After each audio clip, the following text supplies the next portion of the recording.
ఏముందని చూపెట్ట నీకు వేయాలా. ఈరోజు వెనస్డే అండ్ స్పెషల్ ఏం లేదు మా ఇంట్లో. ఇప్పుడే లొల్లైంది. ఒక్కసారి మంచి మంచి రుచులన్నీ పెట్టేసి ఒకటేసారి పెట్టకుండా ఎట్లా అనిపిస్తుంది చెప్పు, అలవాటు చేసి అట్లుంది మా మమ్మీ. సో నా ఫేవరెట్ లేవి అలా గరం గరం అన్నము, పాపరాలు కవరింగ్కే, అంత ఇంకేం లేదు. పల్సి పులుసు, పచ్చి పులుసు పల్సి పులుసు నాకేం తెలిసే ఎక్కిరిస్తూ ఉంటారు. పచ్చి పులుసు ఓకేనా, ఎవరు తింటారో అర్థం కాదు. పచ్చి పులుసు మమ్మీకి ఇష్టం. ఇది గోకరకాయ. ఏమన్నా కాంబినేషన్ అసలు అసలు ఏం కలుపుకోవాలి అర్థమైతే.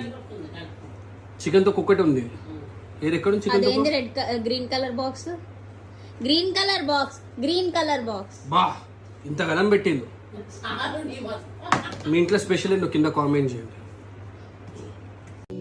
నాన్న నువ్వు నా ప్రాణం మనిన సరిపోదా.